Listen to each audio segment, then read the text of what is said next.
बात करेंगे सूत्रों के हवाले से। इस वक्त की बड़ी खबर आ रही है, जहां मंत्रिमंडल का संभावित फॉर्मूला तय हो चुका है। बीजेपी के 15 से 16 मंत्री होंगे। सूत्रों के हवाले से ये बड़ी खबर है। जेडीयू के 14 प्लस 1 मंत्री हो सकते हैं। एलजेपी आरवी कोटे से 3 मंत्री हो सकते हैं। सूत्रों ने ये खबर बताई है।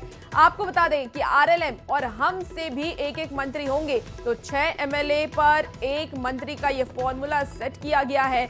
नई सरकार का फॉर्मूला करीब करीब बनता हुआ नजर आ रहा है। इस बार आपको बता दें कि एनडीए ने पूर्ण बहुमत हासिल कर ली है, बम्पर जीत हुई है और अब नई सरकार का फॉर्मूला तय हो गया है। सूत्रों के हवाले से ये बड़ी खबर आ रही है। और देखिए, पटना में सीएम आवास से सीधे हमारे साथ आनंद अमृतराज लाइव जुड़ गए हैं। आनंद, मंत्रिमंडल का फॉर्मूला अब तय होने वाला है और क्यों ना हो, क्योंकि बम्पर जीत हुई है। ऐसे में क्या लग रहा है, पहले वाले मंत्रियों को ही रिपीट किया जाएगा या किसी नए चेहरे को इस बार मौका मिल सकता है?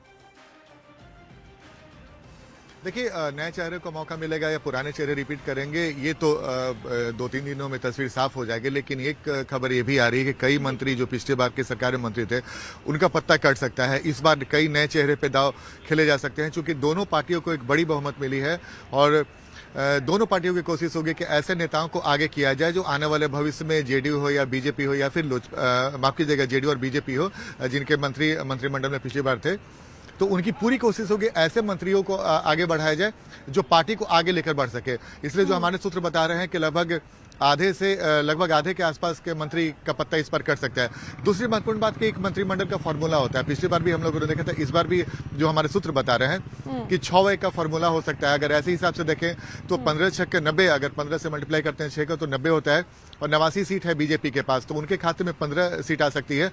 अगर आप 84 सीट पे देखें जेडीयू को, तो 14 छक 84 वो भी होता है, तो उनके हिस्से में 14 आ सकता है। लेकिन मुख्यमंत्री की कुर्सी जो अब तक के नीतीश कुमार इसमें सबसे आगे चल रहे हैं। क्या जेडीयू के मंत्रियों में बदलाव हो सकता है? 2025 का जो फॉर्मूला होगा वो किस तरीके का होगा?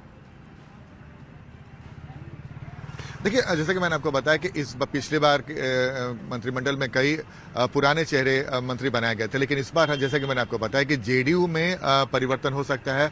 3-4 पुराने चेहरे को हटा के नए चेहरे को लाया जा सकता है और खासकर कई ऐसे जातीय समीकरण है जिसको साधने की कोशिश होगी। अति पिछड़ा को साधने की कोशिश होगी, कुशवाहा समाज को साधने की कोशिश होगी और इसके अलावा सवर्ण की संख्या भी ठीक ठाक जेडीयू की तरफ से भी है, दलित की संख्या भी अच्छी खासी है। तो जेडीयू की पूरी कोशिश होगी कि जिस हिसाब से उन्होंने उम्मीदवार उतारे थे जातीय समीकरण को देखते हुए, उसकी तस्वीर मंत्रिमंडल में भी दिखे।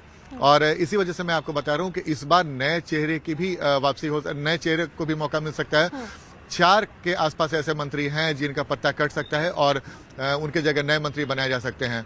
और दूसरी तरफ जो मैंने आपको बताने की कोशिश की फॉर्मूले की बात कि 13-1 का भी जेडीयू का हो सकता है कि 13 6 78 और 1 अगर मुख्यमंत्री नीतीश कुमार बनते हैं तो फिर अगर आप मिला दें तो 84 के आसपास वो भी संख्या होती है। बीजेपी को 1 ज्यादा मिल सकता है, क्योंकि अगर उसके मुख्यमंत्री नहीं रहते हैं तो उन्हें 2 डिप्टी सीएम की कुर्सी मिल सकती है और उनके 15 मंत्री बनाए जा सकते हैं।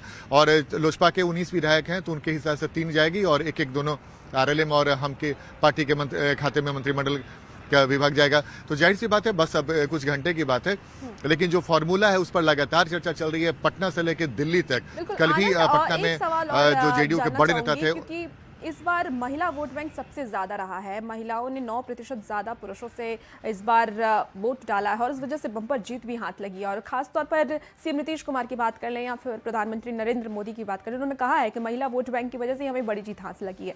तो क्या लगता है इस बार ज्यादा महिलाओं को मौका मिलेगा मंत्री बनने का? और एलजेपी आरवी की अगर हम बात करें, दूसरा सवाल ये कि एलजेपी आरवी क्या 3 सीट से ज्यादा पर भी दावा ठोक सकती है? क्या पूरी जानकारी आप तक? नहीं, देखिए सिंपल है कि अगर आपके 19 विधायक हैं तो 6 के फॉर्मूला से 3 आपके पास जा सकता है, तो जाहिर तौर पे 3 से ज्यादा वो इस समीकरण में नहीं बढ़ सकते हैं एलजेपी के तरफ से। दूसरी महत्वपूर्ण बात है कि जो महिलाओं की बात कही, पिछले बार जेडीयू कोटा की अगर हम बात करें तो 2 मंत्री थे, महिलाएं थी। पहला लेसी सिंह थी, दूसरा शीला मंडल थी। इस बार भी उम्मीद है कि ये शायद एक तस्वीर और बढ़ सकती है। 1 की संख्या, महिला की संख्या बढ़ सकती है, क्योंकि इस बार महिलाओं की भी संख्या जेडीयू में लगभग 8 के आसपास है। तो वो दिलचस्प होगा ये देखना, इस महीने में भी दिलचस्प होगा, क्योंकि महिलाओं की जो भागीदारी थी इस बार वोटिंग में वो काफी बढ़ा। बीजेपी की तरफ से भी कई महिलाएं जीत कर आई हैं। तो ये जो समीकरण है महिलाओं की भागीदारी अगर आप ज्यादा सरकार में बढ़ाते हैं तो एक बड़ा मैसेज आएगा, क्योंकि उसके बाद आने वाले समय में जब और भी चुनाव होंगे तो उसका फायदा मिलेगा और आप महिला वोटरों को भी एक बड़ा मैसेज दे सकते हैं। तो जाहिर तौर पे ये देखना दिलचस्प होगा कि इस बार मंत्रिमंडल में महिलाओं की भागीदारी बढ़ सकती है, इसमें कोई आश्चर्य की बात नहीं होगी। युवा वोटरों ने भी काफी रुझान दिखाया था और जबरदस्त वोट किया है। और यही सवाल तो आनंद मैं आपसे अभी करने ही वाली हूँ कि क्या, क्योंकि प्रधानमंत्री ने कहा था MY, हमारा भी फॉर्मूला MY का है, आरजेडी पर उन्होंने निशाना साधते हुए कहा था, लेकिन हमारे MY का मतलब है महिला और यूथ। तो क्या इस बार के मंत्रिमंडल में महिलाएं और यूथ की संख्या ज्यादा हो सकती है? देखिए, महिलाओं के बारे में तो आपको मैंने बताया। युवा की जहां तक बात है, 45 साल से कम उम्र के कई चेहरे इस बार दिख सकते हैं।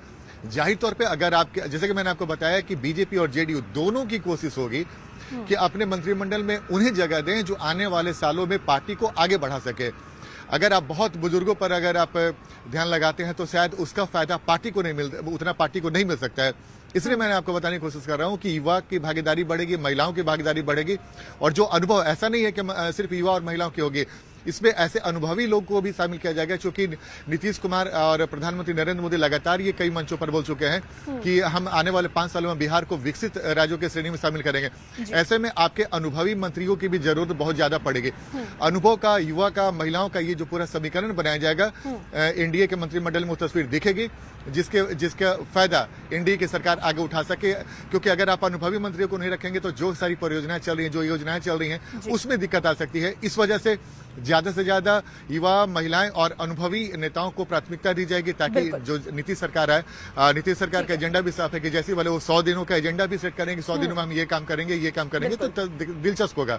ठीक है, बिल्कुल आनंद, और आप नजर बना के रखिए। बेहद ही दिलचस्प ये देखना होगा कि इस बार जो मंत्रिमंडल का गठन किया जाएगा वो कैसा किया जाएगा, क्योंकि पूर्ण बहुमत से इस बार सरकार बनी है एनडीए की। तो क्या इस बार महिलाओं को, युवाओं को तरजीह एनडीए की तरफ से दी जा रही है, ये देखना बेहद ही दिलचस्प होगा। चलिए अब खबरों में